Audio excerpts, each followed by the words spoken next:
বন্ধুরা দেখুন, এই লোকটি ট্রাকে একটা মাল তুলতেছিল, হঠাৎই সে ওখান থেকে ধুরুস করে পড়ে গেল। সাথে সাথে একটা বাস আসলো, ধাক্কা খেয়ে দেখেন বন্ধুরা একটা গাড়ি একটা লোককে আঘাত করে দিল। লোকটি মনে যেন মরে যাচ্ছিল। হায় হায়, এরপরে কি হলো, একটা লোক বাড়ি খেয়ে রাস্তায় চিত হয়ে পড়ে গেল। এই মেয়েটি একটুর জন্য বেঁচে গেল। বন্ধুরা দেখেন, এরপরে একটা লোক গাছ কাটতেছিল, হঠাৎই তার কাপড়ে বেঁধে লোকটিকে টেনে হেঁচড়ে তলে নিয়ে আসতে শুরু করলো। এরপরে দেখেন একটি মেয়ে দোলনা খাচ্ছিল, চিত হয়ে পড়ে গেলো। হায় হায়, মেয়েটির কি অবস্থা হলো।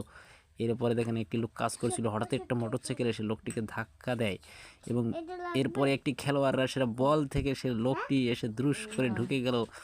এরপরে একটি লোক সাইকেল চালাচ্ছিল, হঠাৎই সে পড়ে গেল। তারপরে সে মাজায় ব্যথা পেয়ে এবং একটা বন্ধু আরেকটা বন্ধুকে হেল্প করতে গেল, কিন্তু সে আর হেল্প করতে পারলো না। এরপরে দেখুন একটি আজব কাহিনী, যে ঘটনাটা না দেখলেই নয় বন্ধুরা। ঘটনাটি একটি বিরল চিত্র। ধন্যবাদ বন্ধুরা।